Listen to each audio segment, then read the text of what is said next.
Okay, so you know how like when you're learning English, sometimes it feels like you're just missing like half the pieces of the puzzle? Yeah. It can be so frustrating.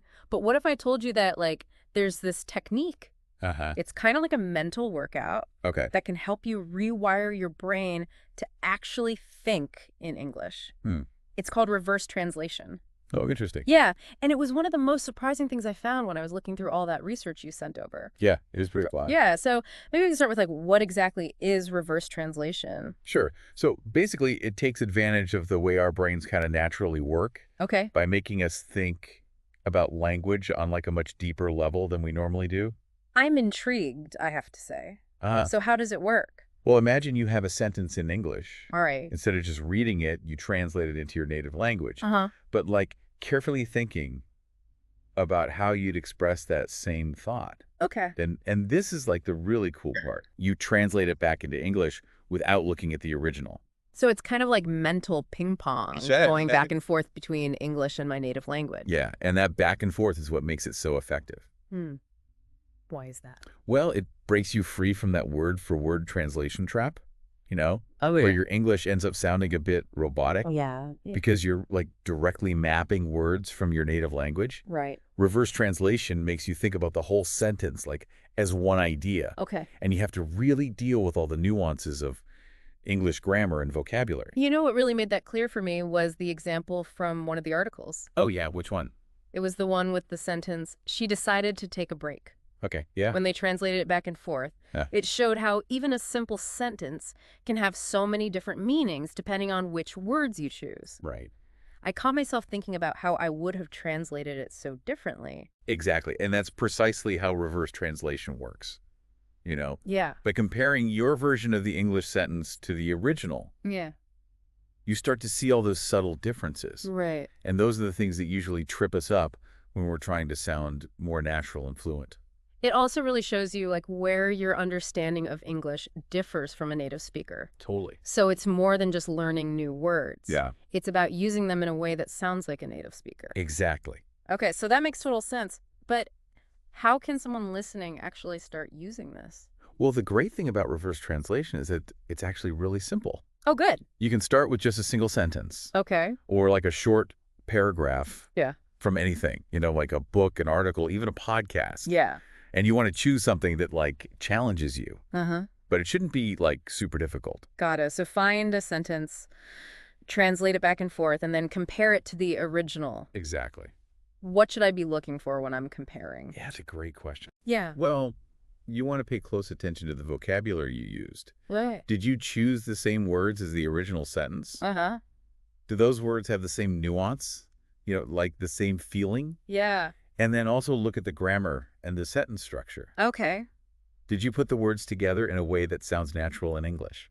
This is like being a detective for my own English skills. Yeah, exactly. And the more you do this, the better you'll get at spotting those little differences. Hmm. And that'll help you refine your English and make it sound more natural. This is really interesting. I'm actually super excited to learn even more about this. Yeah. But for now, let's maybe take a quick break. Yep. And then we can come back and unpack even more about this fascinating technique. Sounds good. Okay, so we're back, and I am ready to go even deeper into this whole reverse translation thing. Uh-huh. All right, let's do it. You know, one thing that really stood out to me in all the research was how important patience and consistency are. Oh, for sure. It's like so easy to just want to like see results immediately. Yeah. But language learning, it's not a sprint, right? No, definitely not. More like a marathon. Okay. It takes time and effort, to get that fluency that feels really natural. That's true, but how do we actually like stay motivated when we know it's going to take so long? Oh, that's where those little victories come in. What do you mean? You really got to celebrate all those small wins, Mm. Every sentence you translate right, every new word you learn, even when you just express yourself more clearly. Oh, I see. Those are all things to be proud of. So instead of focusing on being perfect all the time, Yeah. we should celebrate the progress we make. Exactly. And that's one of the things I really love about reverse translation. It's like a built-in feedback loop. What do you mean? Or it shows you how much progress you're actually making. you Right. know? Okay. Like when you compare your translated sentences to the original ones. Yeah. You can literally see how much you're learning and how your understanding of English is changing. So it's almost like a progress tracker, but for language learning. Exactly. That's really neat. So up until now, we've been mostly talking about translating sentences. Right. But some of the research also talked about using reverse translation for like longer pieces of writing or even dialogues from movies and podcasts. Oh, yeah. So how does that work? Well, it's an amazing way to, like, really immerse yourself in how English is spoken naturally. Okay, yeah. Think about all the idioms and slang you hear in movies and podcasts. That's stuff you don't always find in textbooks. So it's like moving from learning about English to actually experiencing it. Precisely. So you could pick, like, a scene from your favorite movie or an interesting part of a podcast. Okay. Then, just like we talked about before, you translate it into your native language and then back to English without looking at the original. And then I'd compare it, right? Yeah, focusing on any differences in vocabulary, grammar, or just how the ideas are expressed. And by doing that, I'd start to get a better feel for how spoken English actually works. Yeah, you'll get used to the rhythm, the flow, the way native speakers use the language, you know? Like training my ear to pick up on those subtle things that make spoken English sound so natural. Exactly. Honestly, though, the idea of translating a whole movie scene is kind of scary. Huh? Yeah, I get it. What if I'm just starting out with all this? Where should I begin? Well, start small and remember to have fun. You don't have to do a whole scene right away. Okay. You could just do a few lines that seem interesting, or maybe a couple lines from a song you like. Okay, so something fun and manageable. Exactly. And don't forget that even doing a little bit regularly is way better than trying to do a ton all at once. Little and often. Yeah. Consistency is key. Got it. So we've talked about this reverse translation technique, and we've talked about movies and stuff, but Yeah. what about technology? Oh, yeah. The research mentioned using things like Google Translate or language learning apps Yeah. to help with reverse translation. So how can those be useful? Well, technology can be a huge help when you're learning a language. Okay. Like those tools can give you instant feedback on your translations, and they can help you practice vocabulary and grammar in new ways, you know? It's like having a personal tutor, but like right there on your phone. Exactly. But you said technology can be a supplement. Yeah, Does that mean we shouldn't use it too much? right. Because while it can be really helpful, don't forget the whole point of reverse translation is to train your own brain. Yeah, to think in English. Exactly. We don't want the technology to do all the thinking for us. So it's about finding that balance, you know? You're Using right. technology, but still making sure I'm thinking for myself. Right. Using it strategically to help you learn, but not letting it become a crutch. This is really helpful advice. Yeah. So before we move on to the last part of our deep dive, Okay. what's like the one thing you really want listeners to remember about this reverse translation technique? I think the most important thing is to remember that it's not just a way to learn English. It's a way to actually think in English. Hmm. And that's what unlocks real fluency, Yeah. you know? Being able to think about ideas and emotions directly in English. So no more translating back and forth in my head. Exactly. Yeah. And I bet that kind of fluency can make you feel more confident when you're speaking or writing, too. Oh, for sure. This has been a super interesting conversation. Yeah. We've talked about so much already, We have. but there's still more to explore, right? Oh, yeah, definitely. We'll be right back to talk about some of the hidden potential of reverse translation Okay. and how we can even use it for things beyond language learning. Sounds good. Okay, so we're back, and my brain is like seriously buzzing with all this stuff about reverse translation. Yeah, it's pretty mind-blowing when you think about all the possibilities. So you mentioned that there's even more to this technique than just language learning.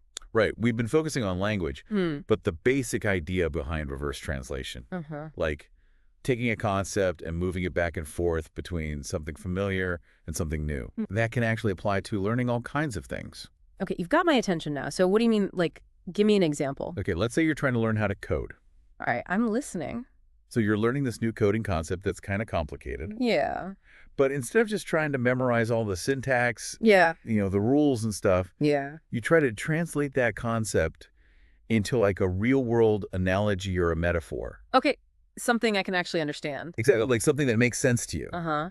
And then you try to translate that metaphor back into the language of code. So I'm like building a bridge between this abstract coding stuff and something I already get. Yeah, and by doing that, you're not just passively reading about the code. Okay. You're really thinking about the logic behind it. Yeah. Like how it actually works.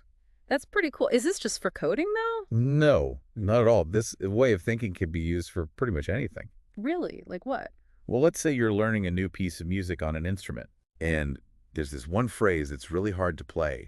Instead of just focusing on the notes themselves, Yeah. what if you try to translate that phrase into like an emotion or a color or even a whole story? Oh, wow. So I'm not just hitting the right notes, I'm trying to feel the music. Exactly. You're trying to capture the feeling behind the music. Mm. And once you have that feeling in your mind, then you try to translate it back into the musical phrase on your instrument. That's wild. I bet that would change how the music sounds. Oh, for sure. It can change how you play it, how you express yourself through the music. I'm starting to see how powerful this could be. It's like this whole reverse translation idea gives you a new perspective on things. Right. It's like a new lens for understanding the world around us. So this has been such an awesome deep dive. I feel like I've learned so much. Yeah, I'm glad. And remember, this idea of fluency, it applies to more than just language. Right. It's about getting comfortable and confident with whatever you're learning. Yeah, and always being open to new ways of learning. Exactly. So keep experimenting, keep learning, and you'll be amazed at what you can achieve. That's great advice. Thanks for joining us today, and to everyone listening out there. Yeah, thanks for listening. We hope you learned something new and exciting about this whole reverse translation thing. Yeah, it's a really cool technique. So go out there, give it a try, and until next time, keep those brains buzzing and keep diving deep into all the things that interest you.